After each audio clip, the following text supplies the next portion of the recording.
Hello friends, welcome to YouTube channel. So friends, बात करते हैं उत्तर प्रदेश में जो नई परीक्षा नीति लागू की गई है, इसकी हम बात करेंगे।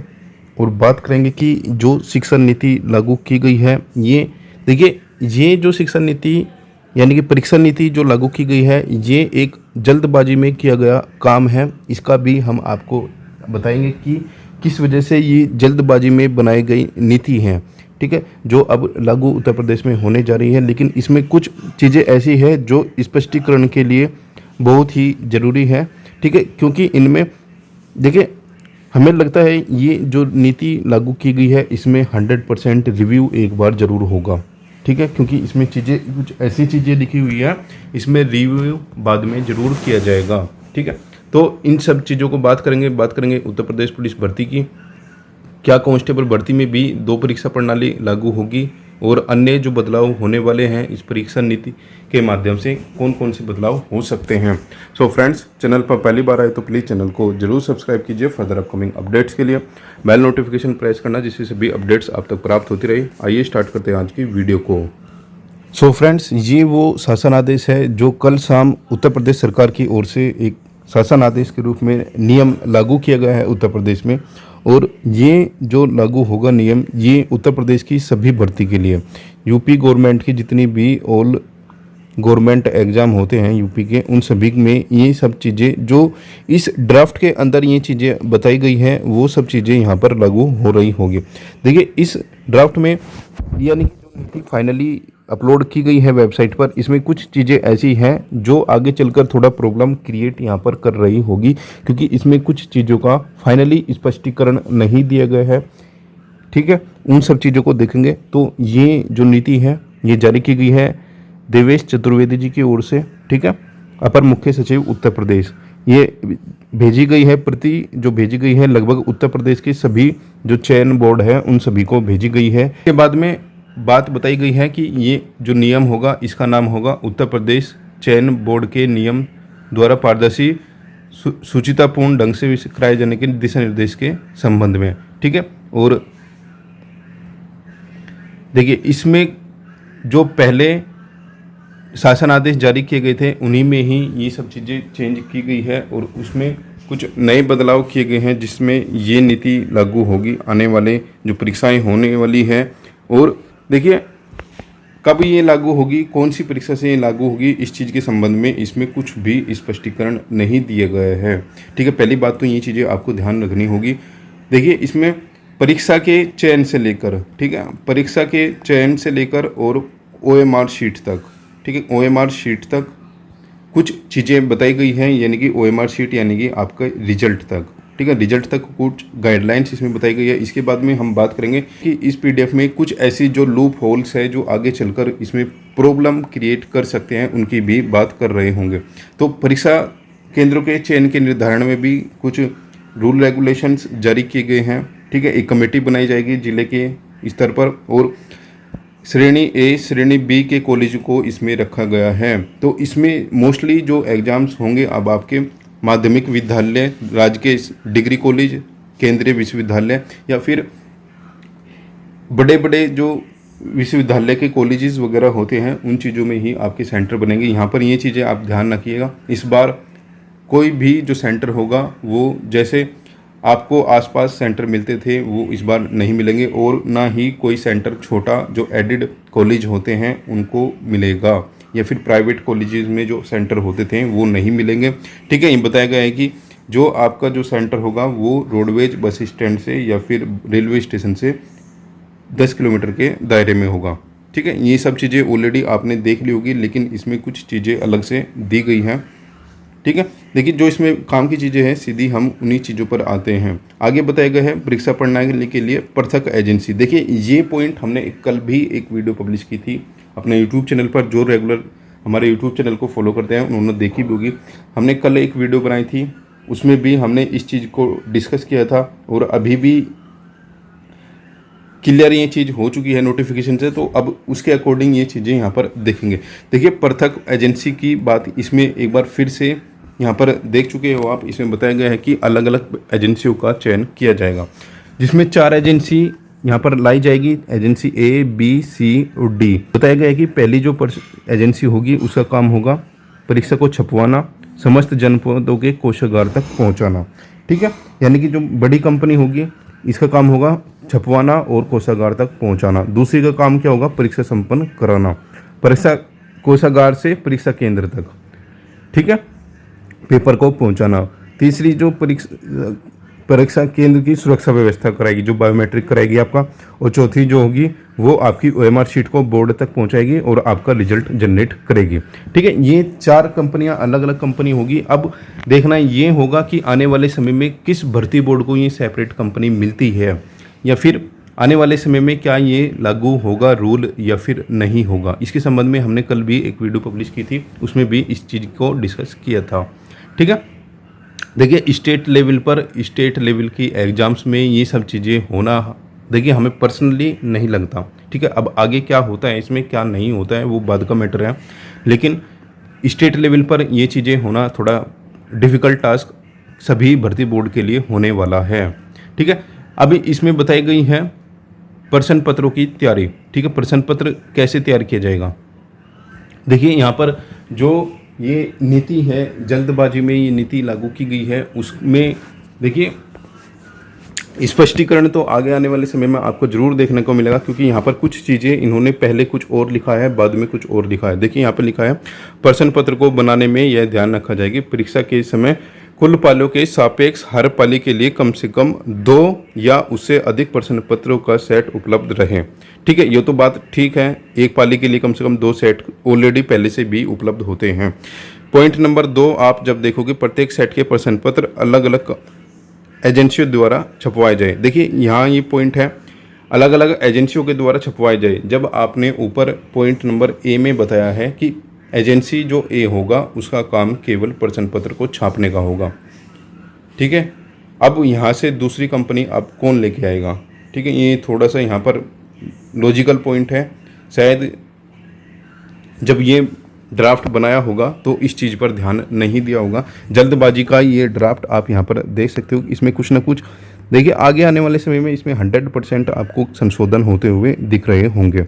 ठीक है, कौन सा प्रश्न पत्र आएगा इसका जो पता लगेगा ये केवल 5 घंटे पहले ही पता लग रहा होगा। ठीक है, ये सब चीज़ें छोड़ो। इसके बाद में एक पॉइंट और दिया गया है, इसमें बताया गया है कि 4 लाख से ऊपर जो अभ्यर्थी होंगे उसके लिए कोई भी परीक्षा होगी तो उसमें टीयर 2 टीयर यानी कि प्री और मेंस आपको देना होगा। 4 लाख से कम की अभ्यर्थियों की संख्या में ये आयोग पर निर्भर करेगा कि आपको प्री और मेंस कराना है या फिर नहीं कराना है। देखिए यहाँ पर ये चीज़ें भी क्लियर नहीं लिखी गई है कि ये जो रूल होगा वो किस परीक्षा के लिए लागू होगा। देखिए उत्तर प्रदेश में पहले ही पीईटी लागू है। पीईटी देने के बाद ये आप प्री मान कर चलो, क्योंकि कट ऑफ जिस नंबर के अकॉर्डिंग इसकी कट ऑफ लगती है उसको कोई भी क्वालिफाइंग एग्ज़ाम नहीं बोलेगा। ये एक किस्म का आप प्री एग्ज़ाम ही आप इसको बोलोगे। इसके बाद में आपकी जो शॉर्ट लिस्टिंग होती है वो मेंस के लिए होती है। जब उत्तर प्रदेश में पहले से ही प्री और मेंस व्यवस्था पीईटी के रूप में लागू है, तो ये जो नया नियम है ये कौन सी परीक्षा के लिए होता है भाई। इसके बाद तो जो एक्सेप्शनल केसेस होते हैं, जो छोटे मोटे विभाग होते हैं, जैसे कि आपका यूपीपीसीएल हो गया जिनमें रेगुलर वैकेंसीज नहीं आती, यूपीपीसीएल हो गया, यूपी पुलिस हो गया, या फिर यूपी मेट्रो हो गया, ठीक है, या फिर थोड़े सा टेक्निकल डिपार्टमेंट हो गया। ठीक है, 2-4 जो अलग है। ठीक है, अब इस चीज़ों का यहाँ पर कोई भी स्पष्टीकरण नहीं दिया गया है कि ये चीज़ें यूपी SSC को इंक्लूड करके होंगी या फिर इसको एक्सक्लूड करके होगी। कहने का मतलब है कि दो स्तरीय जो परीक्षा प्रणाली है वो केवल इन पर लागू होगी या फिर इन पर भी लागू होगी, क्योंकि इस पर तो ऑलरेडी पीईटी का कब्जा हो चुका है।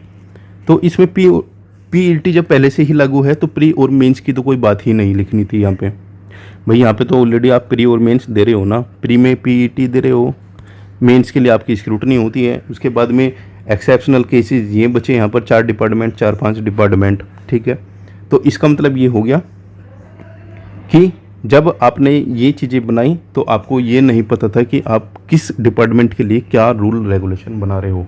अब इसका स्पष्टीकरण आप यहाँ पर बताओगे कि ये जो व्यवस्था होगी ये इसमें लागू होगी या फिर नहीं होगी? क्या पीईटी को ही आप प्री का नाम देने वाले हो या फिर आप पीईटी को हटाकर केवल प्री और मेंस यहाँ पर लिखने वाले हो? इस चीज़ का स्पष्टीकरण तो कम से कम एटलीस्ट देना चाहिए था कैंडिडेट के हित में। ठीक है, ठीक है। अब बात करते हैं, इसमें इतना कुछ और ज़्यादा इम्पोर्टेंट नहीं है जिसमें आपको, ठीक है, ये सोचना पड़े कि ये सब चीज़ें क्या इसमें दे दी गई। बाकी आगे जो भी परीक्षा के रिगार्डिंग जो चीज़ें बताई गई है प्रिंटिंग प्रेस से संबंधित या फिर परीक्षा से संबंधित, वो एज ए स्टूडेंट हमारे लिए कोई काम का नहीं है। वो केवल और केवल जो टेंडर प्रक्रिया होती है उसके लिए ही होता है। देखिए, अब बात करते हैं कि जो नया शासन आदेश जारी किया गया है इसके संबंध में अब अपकमिंग जो रिक्रूटमेंट आने वाली है या फिर जो रिक्रूटमेंट अभी चली हुई है, क्या उन दोनों में ही ये व्यवस्था लागू होगी या फिर नहीं होगी? देखिए, पहली बात, देखिए हमारा जो पर्सनल ओपिनियन है, इस रूल का 100% आपको आने वाले समय में रिव्यू देखने को मिलेगा, क्योंकि ये ड्राफ्ट अभी लागू हुआ है, क्योंकि अलग अलग भर्ती बोर्ड के पास ये ड्राफ्ट जाएगा तो ज़रूर इसमें आपत्ति होगी। क्योंकि सबसे बड़ा जो पॉइंट है आपका, ये 4 कंपनी वाला पॉइंट ऐसा है, ये बहुत ख़तरनाक चीज़ें यहाँ पर लिखी हुई है। ठीक है, इसके बाद में भैया आप या तो UPSSC पीईटी को आप प्री का नाम दे दो, या फिर आप इसको हटा के केवल डायरेक्ट रिक्रूटमेंट के लिए प्री और मेंस लागू कर दो, या फिर आप यहाँ पर स्पष्टीकरण देकर ये चीज़ें लिखो कि ये प्री और मेंस एक्सेप्शनल केसेस में ही लागू होंगे, UPSSC में ये चीज़ें लागू नहीं होगी। ठीक है, तो ये सब चीज़ें थोड़ा स्पष्टीकरण इस ड्राफ्ट में थोड़ा होना चाहिए था, जिससे कि कैंडिडेट को एटलीस्ट कम से कम ये चीज़ें पता रहे कि कौन सी रिक्रूटमेंट में ये चीज़ें लागू हो रही है, कौन सी रिक्रूटमेंट में ये चीज़ें लागू नहीं हो रही है।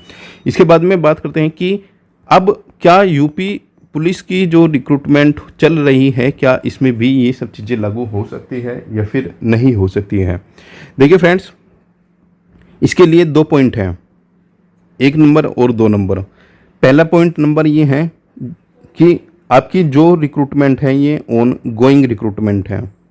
ऑन गोइंग रिक्रूटमेंट में देखिए, आपको भी पता है ऑन गोइंग रिक्रूटमेंट में कोई भी चेंजेस नहीं होते हैं, चेंजेस नहीं होते हैं। ठीक है, यदि इस पॉइंट को आप देखोगे तो यहाँ पर ये लागू नहीं होगा, लागू नहीं होगा। और दूसरी कंडीशन ये है कि अब भर्ती बोर्ड दोबारा से इस परीक्षा को कराएगा, कंपनी को सिलेक्ट करेगा, तो भर्ती बोर्ड के पास एक विकल्प रहेगा कि आप इसमें 2 टियर यानी कि प्री और मेंस इसमें ऐड कर दो। ठीक है, क्योंकि अब जब भर्ती बोर्ड को कंपनी ही नए तरीके से लेके आनी है तो वो इसमें ऐड कर सकता है, क्योंकि अब उसका बजट बढ़ा दिया जाएगा। क्योंकि भर्ती बोर्ड को पता है इस रिक्रूटमेंट में 48 लाख बच्चे हैं और 48 लाख बच्चों से आपको डायरेक्ट पीईटी या फिर पीएचटी के रिजल्ट बनाना है। एक ऑप्शन रहेगा कि आप 48 लाख बच्चे में से कम 10 या फिर 12 या फिर 14 लाख बच्चों की स्क्रूटनी कीजिए मेंस के लिए, दूसरा ऑप्शन ये रहेगा। और देखिए, किसी भी भर्ती परीक्षा में पारदर्शिता, ठीक है, पारदर्शिता इस चीज़ को रखने के लिए प्री और मेंस की व्यवस्था की जाती है। ठीक है, अब इस चीज़ का हवाला देकर, चयन प्रणाली को अच्छे से बनाने के लिए पारदर्शिता का हवाला देकर इसमें प्री और मेंस लागू किया जा सकता है। इसमें कोई भी डिनाई नहीं किया जा सकता कि इसमें लागू नहीं हो सकता। देखिए, बाकी अब जो भी डिसीजन होगा वो केवल भर्ती बोर्ड का ही होगा, क्या इसमें भी ये व्यवस्था लागू करते हैं या फिर नहीं करते हैं। देखिए, इसका स्पष्टीकरण जल्द से जल्द देना चाहिए भर्ती बोर्ड को। इसके संबंध में यदि ये व्यवस्था इस पेपर में लागू होती है तो इसके संबंध में जल्द से जल्द नोटिस जारी करना चाहिए कि भैया आने वाले समय में हम ये चीज़ें लागू कर रहे हैं तत्काल प्रभाव से। ठीक है, या फिर जो भी अपकमिंग रिक्रूटमेंट होगी उसमें ये सब चीज़ें लागू होगी। ठीक है, तो कम से कम एटलीस्ट ये चीज़ें स्पष्टीकरण इस चीज़ पर देना चाहिए कि क्या प्री और मेंस वाली व्यवस्था जो ऑनगोइंग 2023 वाली रिक्रूटमेंट है इसमें होगी या फिर नहीं होगी, जिससे कि कैंडिडेट उसी अकॉर्डिंग अपनी तैयारी रखे। ठीक है। सो फ्रेंड्स, ये चीज़ें थी इस ड्राफ्ट में। कुछ चीज़ें ऐसी है जिसमें आप साफ साफ स्पष्टीकरण के साथ कह सकते हो कि ये चीज़ें जो लागू की गई है वो अच्छी है, और कुछ चीज़ें इस ड्राफ्ट में भी ऐसी है। देखिए, हमारा जो पर्सनल ओपिनियन है, हम पर्सनल ओपिनियन के अकॉर्डिंग कहते हैं इस ड्राफ्ट का 100% रिव्यू होगा और इसमें अमेंडमेंट भी होंगे। ठीक है, जो हमारी पर्सनल थिंकिंग है, इसमें आपको आने वाले समय में कुछ चेंजेस जरूर देखने को मिल रहे होंगे, क्योंकि ये वो ड्राफ्ट है जो आपने जल्दबाजी में ड्राफ्ट बनाया है। साफ साफ ये चीज़ें पढ़ने के साथ प्रतीत हो रही है कि ये जल्दबाजी में बनाया गया ड्राफ्ट है। देखें आने वाले समय में क्या होता है, देखते हैं। सो फ्रेंड्स, फर्दर जो भी अपडेट्स होगी इसके लिए आपको सूचित किया जाएगा। जितने भी यूपी पुलिस कांस्टेबल भर्ती वाले कैंडिडेट हैं, कृपया आप प्री और मेंस के अकॉर्डिंग ही अपनी तैयारी करते रहें। ठीक है, क्योंकि भर्ती बोर्ड केवल एक नोटिस जारी करेगा, अमेंडमेंट। ठीक है, और उसमें आप कुछ नहीं कर पाओगे, क्योंकि ये जो मामला है ये प्री और मेंस के लेकर ये एग्ज़ाम की पारदर्शिता और शुचिता को बनाए रखने के लिए है। ये सब चीज़ें यहाँ पर बता दी जाएगी कि पारदर्शिता के लिए हमने ये सब चीज़ें की है, आप कुछ भी नहीं कर पाओगे। ठीक है, वैसे ऑनगोइंग रिक्रूटमेंट में चेंजेस नहीं होने चाहिए। ठीक है, बाकी होता है तो क्या होता है वो बाद का मैटर है। ठीक है, फर्दर जो भी अपडेट्स होगी आपके साथ शेयर की जाएगी। मिलता है नेक्स्ट वीडियो में नेक्स्ट अपडेट के साथ।